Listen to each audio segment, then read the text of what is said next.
শীতের আগমনী বার্তার সঙ্গে সঙ্গে পাহাড়ি জেলা রাঙামাটি পর্যটক মুখর হয়ে উঠেছে। শহরের যান্ত্রিকতার কোলাহল ভুলে প্রকৃতির কোলে সময় কাটাতে হ্রদ পাহাড়ের শহর রাঙামাটিতে ছুটে আসছেন পর্যটকরা। ফলে শীতের মৌসুমে আশানুরূপ পর্যটকের সমাগম ঘটবে বলে আশাবাদী ব্যবসায়ী ও পর্যটন সংশ্লিষ্টরা। শনিবার বিকেলে রাঙামাটি পর্যটন হলিডে কমপ্লেক্সের সিম্বল অব রাঙামাটি খ্যাত ঝুলন্ত সেতু ঘুরে দেখা যায় পর্যটকে মুখরিত হয়ে উঠেছে ঝুলন্ত সেতুটি। বছরের শেষে পরিবার, প্রিয়জন, আত্মীয় স্বজন, বন্ধু বান্ধব নিয়ে ঢাকা সহ দেশের বিভিন্ন প্রান্ত থেকে পর্যটক ঘুরতে এসে ঝুলন্ত সেতুতে ছবি তুলছেন। আবার অনেকে কাপ্তাই লেকে ইঞ্জিন চালিত বোটে করে ভেসে বেড়াচ্ছেন।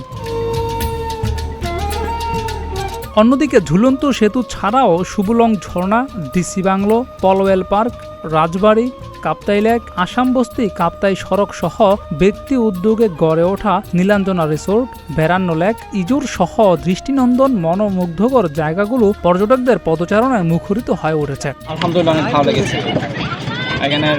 এখানে যারা কর্মচারী বৃন্দ আছে তাদের ব্যবহার, টিকিট কাউন্টার থেকে শুরু করে যেগুলো পর্যটক এরিয়া রয়েছে সবগুলোই ভালো লেগেছে। যতবার আসি রাঙামাটির ইয়াতে মুগ্ধ হই। রাঙামাটি যে আপনার বোটে করে ঘোরাফেরা করা, আর আপনার ঝর্ণাতেও গেছি, আলহামদুলিল্লাহ কোনো ভালো লাগছে। যারা এখানে আছে তাই আমাদের প্রশাসনের ভাইয়ের আছে, ওনারা যেন সাম্প্রদায়িক সম্প্রীতি যেটা আছে ওটা যাতে বজায় রেখে আমাদেরকে সবাইকে পর্যটনে এখানে ঘোরাফেরা করার জন্য আপনাদেরকে ওভারঅল বেড়ানোর মতো একটা পরিবেশ। লেকে রিল্যাক্সে বেড়ানো যায়, লেকটা সুন্দর আছে, পরিষ্কার পরিচ্ছন্ন বলা যায়, অন্যান্য জায়গার তুলনায় অনেকটাই পরিষ্কার পরিচ্ছন্ন। বর্তমানে পর্যটকদের আগমন হচ্ছে রাঙামাটিতে।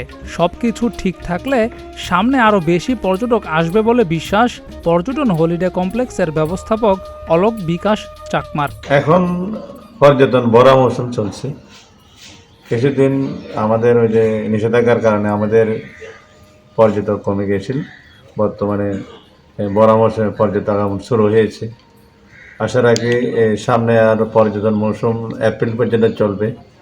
এই দিনগুলোতে পর্যটক আগমন বাড়বে বলে আশা রাখি। এছাড়া আমাদের যে বিভিন্ন সুবিধাতে সবসময় আমরা ট্যুরিস্টদের জন্য আরও ট্যুরিস্ট আগমন বৃদ্ধি পাবে। এই হিসেবে থাকলেও আমাদের মোটামুটি একটা রাজস্ব আয় হবে বলে আশা রাখি। এদিকে মেঘের রাজ্য সাজেক ভ্যালিও এখন পর্যটকে মুখরিত। মেঘ পাহাড়ের মিতালি সৌন্দর্য দেখতে সাজেকে ছুটছেন পর্যটকরা। মুঠোফোনে সাজেক কটেজ মালিক সমিতির সহকারী সাধারণ সম্পাদক মতিজয় ত্রিপুরা জানান, সাজেক এখন পর্যটকে মুখরিত।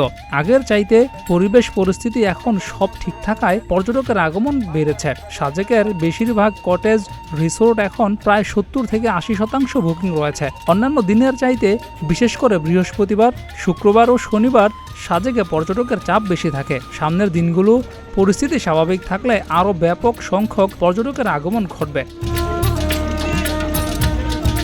জিয়াউর রহমান, প্রতিদিনের বাংলাদেশ।